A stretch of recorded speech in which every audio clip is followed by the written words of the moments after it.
guys, this is Comic Uno. Today I'm doing a review for Young Avengers issue 2. And before I start this review, just want to give you guys a little update. I have two comics that I usually do on Comic Uno that I did on DarkAvengerINC this week, which were Hawkeye issue 8 and FF issue 4. So if you want to go check out those reviews, just go to DarkAvengerINC and there'll be a link for DarkAvengerINC in the description below, so you can go check out those reviews. But let's talk about Young Avengers issue 2. Let's talk about the cover.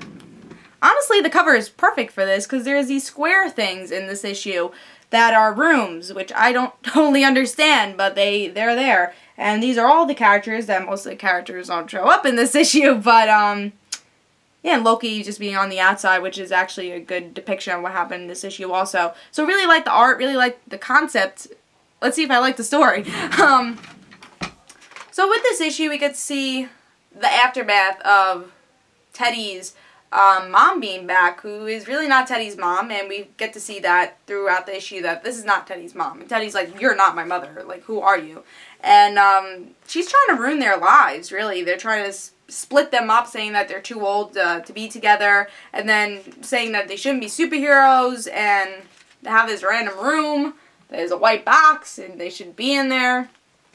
And then Teddy and Wiccan, they go to the Avengers mansion, and the Avengers agree with Teddy's mom that you should not be heroes, and that they should just follow the mother. So now they are put into this box, and also Wiccan's parents are stolen or replaced. We don't know exactly what happened to Wiccan's parents. I don't know if we will, but they're not dead, it seems like, because they said they've been replaced. So they're put into this room, and Loki, who I didn't even know they knew each other, comes to the rescue, and Loki goes to Asgardia, and that's the one in Oklahoma, on actual Earth, which is Asgard on Earth, and his father makes an appearance. I don't know much about Kid Loki, but I think Kid Loki fans are probably excited for this, in this cliffhanger. So yeah, this issue was kind of confusing, honestly. As a Young Avengers fan, I was pretty confused, and I think for people that don't know Young Avengers, you're gonna be confused out of your mind. These random boxes that come out of nowhere kind of confused me. I didn't know Kid Loki actually knew Wiccan and Hulking, so that was a little confusing. And again, I don't know, I think this is the only confusing part that I think should be confusing, and I think should be a mystery, is what happens to Wiccan's parents. We know they're replaced, but they're not dead, but where did they go? I think that's a question that should stay a mystery, and was the only thing that should have been confusing. Everything else was just really confusing, and why was the Avengers acting like this? Was this like another world that we don't know of? Because the Avengers were agreeing with Teddy's mom, and it was really confusing. I thought, again, it was like this alternate world, but they didn't mention it was alternate world. And honestly, I really did not like this issue. I was actually going to give this a higher grade, but really looking at the inconsistencies of this issue,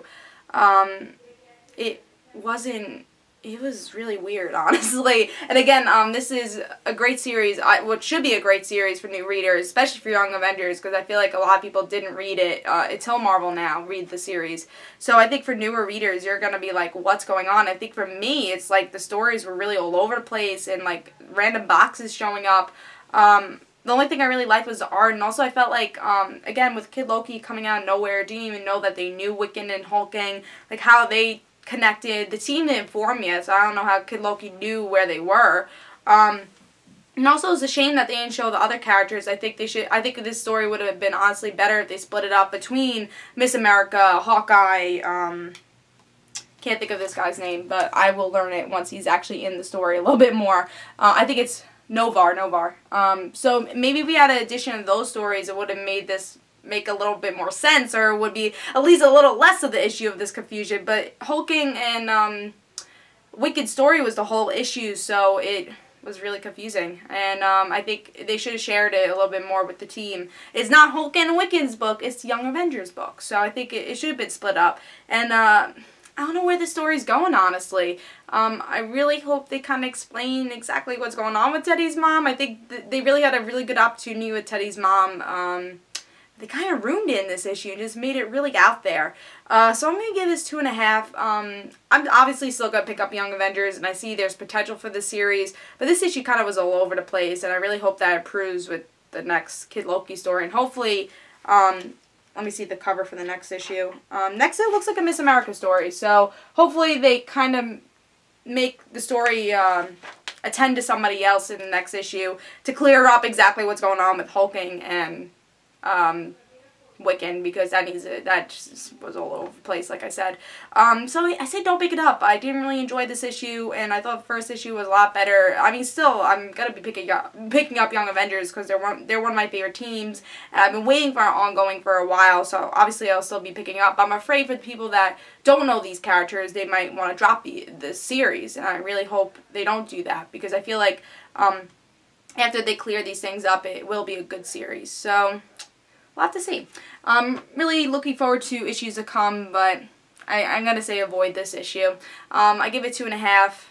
It wasn't that great. The art was pretty good, though, so if you like that, that was pretty good. But this is Comic Uno. Hope you guys enjoyed, and guys, don't forget to follow me on Twitter for Comic Uno and the Red Situation, and I'll see you guys later. Bye.